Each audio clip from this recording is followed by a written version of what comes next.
For today's project, I'm sharing how you can create this three-dimensional cake topper with your Cricut. So let's get started. Okay, so we have everything in the Cricut Design Space. This is just a design I created with some licensed images that I have purchased from a Cricut cartridge. I have it all laid out the way I'd like with additional stars and a balloon. And the first thing I want to do is make sure that all my layers are basic cut. And they all are, with the exception of this Mickey Mouse that we have here. That is a print and cut. So I'm going to temporarily hide that because that's not something we want to continue to duplicate. And you'll see what I mean as we go on in this process. I'm going to hide it for now and we'll bring it back at the end. And so now that that's hidden, I'm going to grab the rest of these basic cut elements and I'm going to duplicate it. That's just clicking this button here on the right with the plus sign. So once you duplicate, you're going to click Combine and Weld, and it basically creates one large image with the outline of all of the elements that we have. And so you'll see that this is going to be cut on red paper because that was the layer that we're working with. Next, we're going to go back and hide that red layer. You're going to go to your right in the layers and hide it. Some people delete it. I like to hide it just in case I need to undo something. And then now that you do that, you can go back to the rest of the elements, grab them again, click Duplicate, and repeat the process. You click Weld, and then now you're going to hide the black ears. You go back and whatever's left, grab those, duplicate, and then weld, and then hide the next layer. And you're just going to continue to do that until you have all of the elements duplicated and welded. As I do that, I like to layer them on top of each other so that I can make sure I'm doing it correctly and it looks right. And then once we're at the very end, we're going to go ahead and put back our print then cut. That way I know where it's going to be on top of the image. So I unhid that and moved it back over to the top of this cluster that we're using here. And then the last elements are going to be the name and maybe some additional stars if you want to add them. After you do it one time, it'll make a lot more sense and you can go through this process very quickly. It's just kind of wrapping your mind around what we're doing in order to get this a layered effect.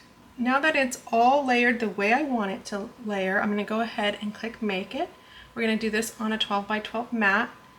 And the very first image is going to be print and cut, and then we can go through each panel and see, okay, what color of my paper that I'm going to need.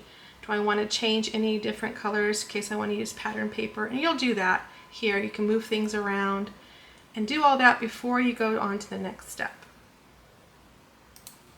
And then after this section, we go ahead and select what paper we're using. I'm using mostly medium cardstock, so I'm going to use that for all of it. And also I'm going to print the cut and then I'll see you on the next step. Okay, so I have my colors picked out. This is the pattern paper that I'll be using for the very back layer. It does have some cute birthday hats in the back, so this will be facing the back of the cake, or will be facing the back. That way we have a pretty side to the whole topper. So the top, I'll use this polka dot red print.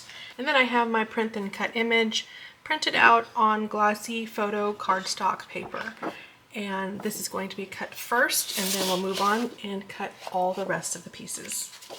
You will want to use your light grip mat because of the cardstock material. You want to make sure that it doesn't get torn or leave any residue behind on your mat.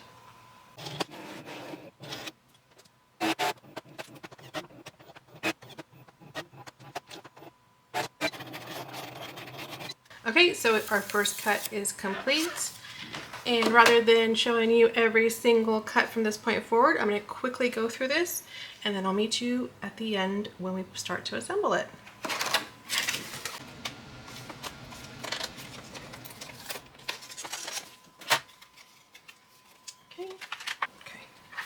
Okay, you probably can't see this very clearly, but what we did is we used the scoring tool to create an outline of where the text is going to be, where each letter is going to be. So I have the perfect placement of the letters all aligned.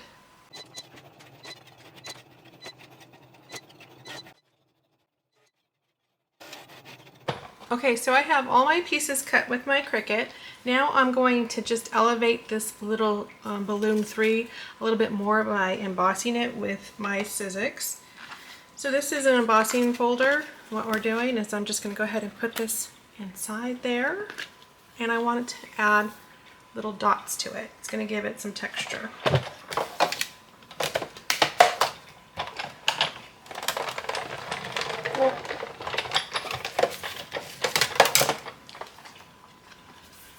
And there you have it. Now it's embossed. So that just added a little bit more texture to the whole design. Now let's put it together. So my number one tip is to use your design in Cricut Design Space as a guide. Work from the bottom up in the layers section, and it'll show you how to put it together. So this is how it's going to look once we put it all together with some adhesive.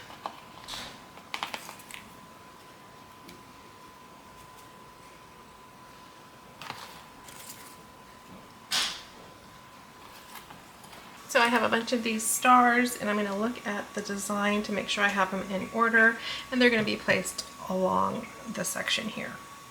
So I'm just going to go ahead and put it together real quick, and you're going to want to have something to put it on. I'm going to use a paper straw, but you can also use a plastic stick, 3D print one. I didn't have time to do that, but I would normally 3D print one, or you could use one of those stirrers. So let me go grab a straw and I'll put it all together and I'll be back. Okay, I selected this cute polka dot straw, and we're going to be using foam tape. I have these little adhesive foam squares in different sizes, so we'll be using that to put it together. And so I'll just do that very quickly.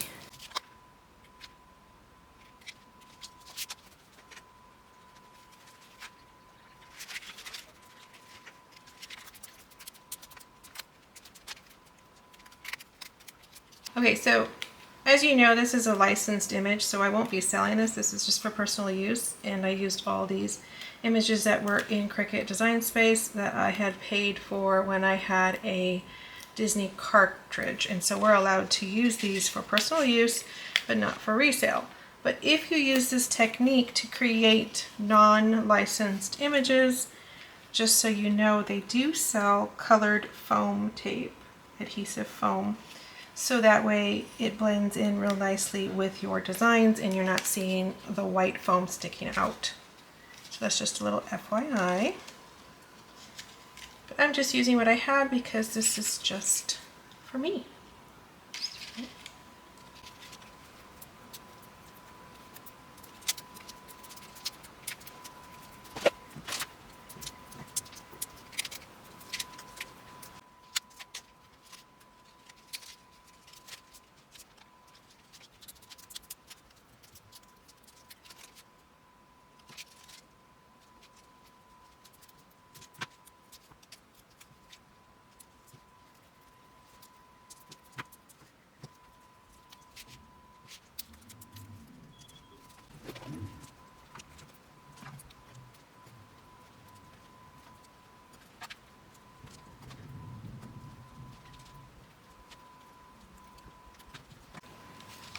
Okay, so I have it all assembled.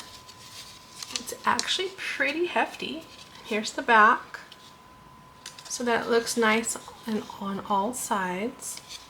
We have the textured balloon, all the stars stacking up, and the name.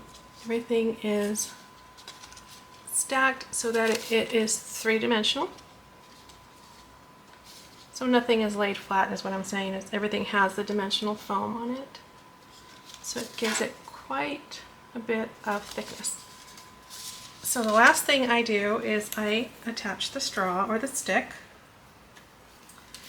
And I like to put it in between the biggest, thickest parts, which is going to be these last two pages.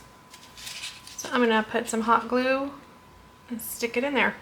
And you can add your stick or straw during your initial setup or your assembly, but I like just to do it at the end.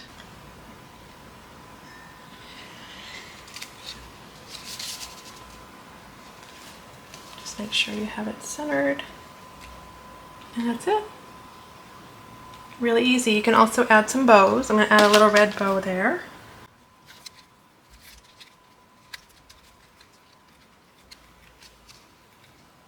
It just adds a little extra something, but you could have several different pieces of ribbon hanging from it, or you could do whatever you'd like to add a little bit more dimension. Some people also make them into shaker cards. If that's something you'd like me to show you how to do, leave a comment below and I can show you how to do that as well.